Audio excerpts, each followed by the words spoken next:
On the evening of May 11, 2017, following the Lester Holt interview, the president tweeted, quote, "Russia must be laughing up their sleeves watching as the U.S. tears itself apart over a Democrat excuse, all caps, for losing the election," end quote.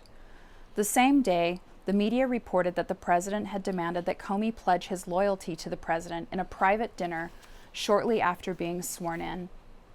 Late in the morning of May 12, 2017, the president tweeted, quote, "Again, the story that there was collusion between the Russians and Trump campaign was fabricated by Dems as an excuse for losing the election," end quote.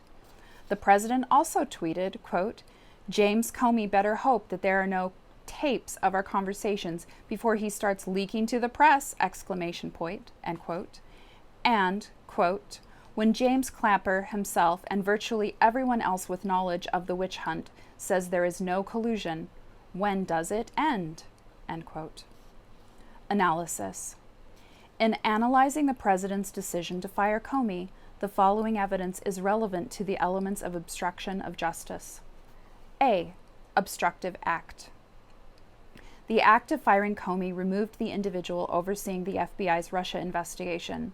The president knew that Comey was personally involved in the investigation based on Comey's briefing of the Gang of Eight, Comey's March 20th, 2017 public testimony about the investigation, and the president's one-on-one conversations with Comey.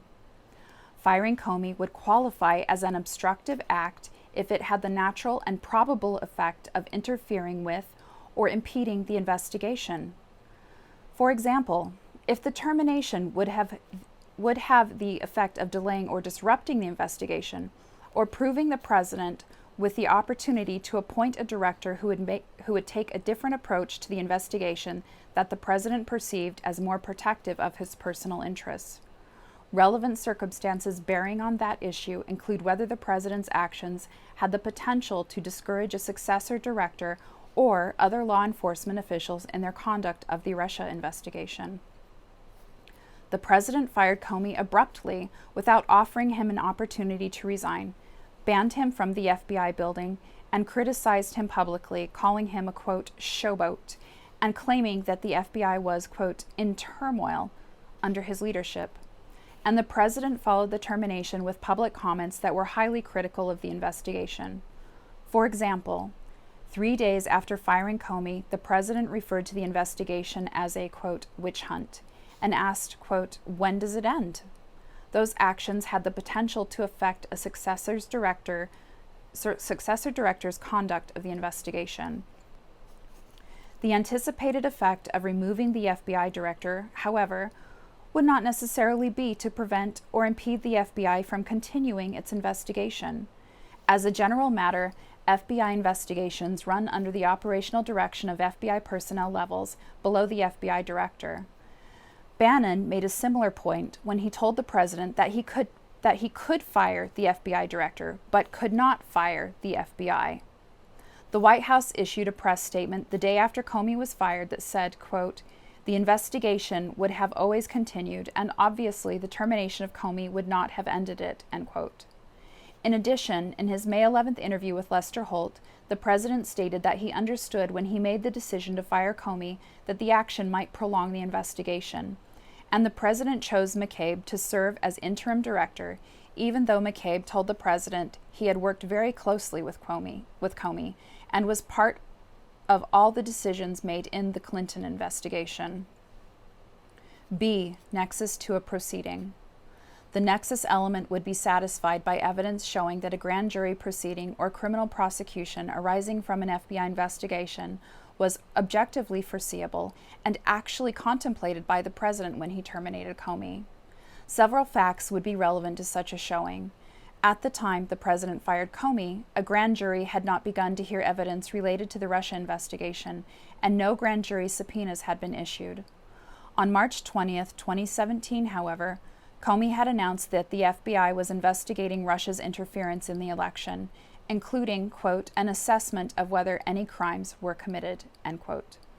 It was widely known that the FBI, as part of the Russia investigation, was investigating the hacking of the DNC's computers, a clear criminal offense. In addition, at the time the president fired Comey, Evidence indicates the president knew that Flynn was under criminal investigation and could potentially be prosecuted, despite the president's February 14, 2017 request that Comey let Flynn go. On March 5, 2017, the White House counsel's office was informed that the FBI was asking for transition period records related to Flynn, indicating that the FBI was still actively investigating him. The same day, the president told advisors he wanted to call Dana Boente, then the acting attorney general for the Russia investigation, to find out whether the White House or the president was being investigated. On March 30, 2017, the president signaled his awareness that Flynn remained in legal jeopardy by tweeting that, quote, Mike Flynn should ask for immunity, end quote, before he agreed to provide testimony to the FBI or Congress. And in late March or early April, the president asked McFarland to pass a message to Flynn telling him that the president felt bad for him and that he should stay strong, further demonstrating the president's awareness of Flynn's criminal exposure. C. Intent. Substantial evidence indicates that the catalyst for the president's decision to fire Comey was Comey's unwillingness to publicly state that the president was not personally under investigation. Despite the president's repeated request that Comey make such an announcement, in the week leading up to Comey's May 3, 2017 Senate Judiciary Committee testimony, the president told McGahn that it would be the last straw if Comey did not set the record straight and publicly announce that the president was not under investigation. But during his May 3 testimony, Comey refused to answer questions about whether the president was being investigated. Comey's refusal angered the president, who criticized Sessions for leaving him isolated and exposed, saying, quote, You left me on an island. 2 days later, the president told advisors he had decided to fire Comey and dictated a letter to Stephen Miller that began with a reference to the fact that the president was not being investigated. While I greatly appreciate you informing me that I am not under investigation concerning what I have often stated as a fabricated story on a Trump-Russia relationship, ... end quote.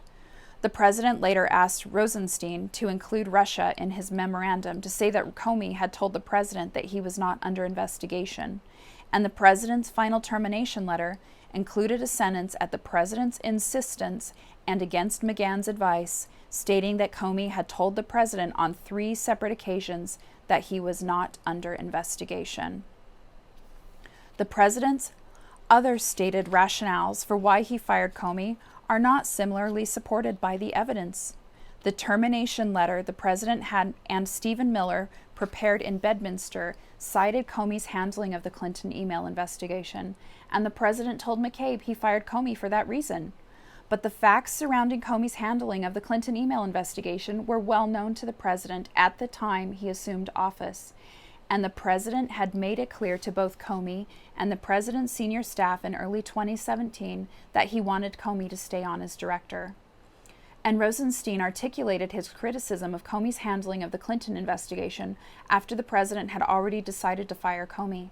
The president's draft termination letter also stated that morale in the FBI was at an all-time low, and Sanders told the press after Comey's termination that the White House had heard from, quote, countless FBI agents who had lost confidence in Comey. But the evidence does not support those claims. The president told Comey at their January 27 dinner that, quote, the people of the FBI really like him, end quote. No evidence suggests that the president heard otherwise before deciding to terminate Comey, and Sanders acknowledged to investigators that her comments were not founded on anything. We also considered why it was important to the president that Comey announced publicly that he was not under investigation. Some evidence indicates that the president believed that the erroneous perception he was under investigation harmed his ability to manage domestic and foreign affairs, particularly in dealings with Russia. The president told Comey that the cloud of this, quote, this Russia business was making it difficult to run the country.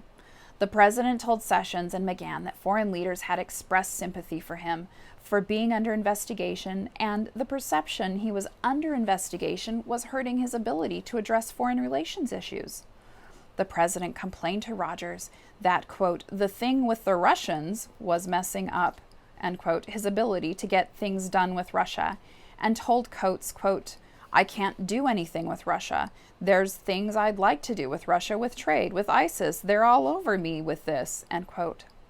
The president also may have viewed Comey as insubordinate for his failure to make clear in the May 3rd testimony that the president was not under investigation. Other evidence, however, indicates that the president wanted to protect himself from an investigation into his campaign. The day after learning about the FBI's interview of Flynn, the president had a one-on-one dinner with Comey against the advice of senior aides and told Comey he needed Comey's, quote, loyalty. When the president later asked Comey for a second time to make public that he was not under investigation, he brought up loyalty again, saying, "Because I have been very loyal to you, very loyal, we had that thing, you know," end quote.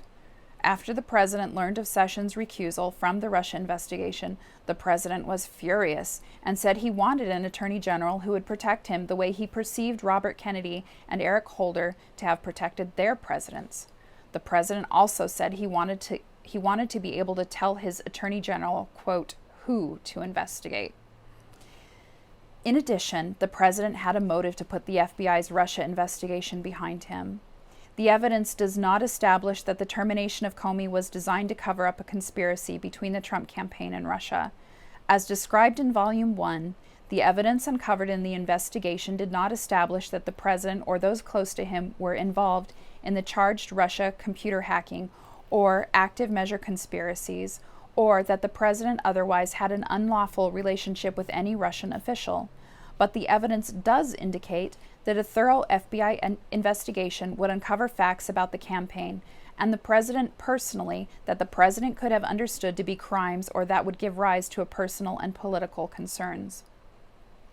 Although the president publicly stated during and after the election that he had no connection to Russia, the Trump Organization, through Michael Cohen, was pursuing the proposed Trump Tower Moscow project through June 2016, and candidate Trump was repeatedly briefed on the progress of those efforts. In addition, some witnesses said that Trump was aware that, redacted, harm to ongoing matter, at a time when public reports stated that Russia intelligence officials were behind the hacks and that Trump privately sought information about future WikiLeaks releases. More broadly, multiple witnesses described the president's preoccupation with press coverage of the Russia investigation and his persistent concern that it raised questions about the legitimacy of his election. Finally, the president and White House aides initially advanced a pretextual reason to the press and the public for Comey's termination. In the immediate aftermath of the firing, the president dictated a press statement suggesting that he had acted based on the DOJ recommendations, and White House press officials repeated that story. But the president had decided to fire Comey before the White House solicited those recommendations. Although the president ultimately acknowledged that he was going to fire Comey, regardless of the Department of Justice's recommendations, he did so only after DOJ officials made clear to him that they would resist the White House's suggestion that they had prompted the process that led to Comey's termination.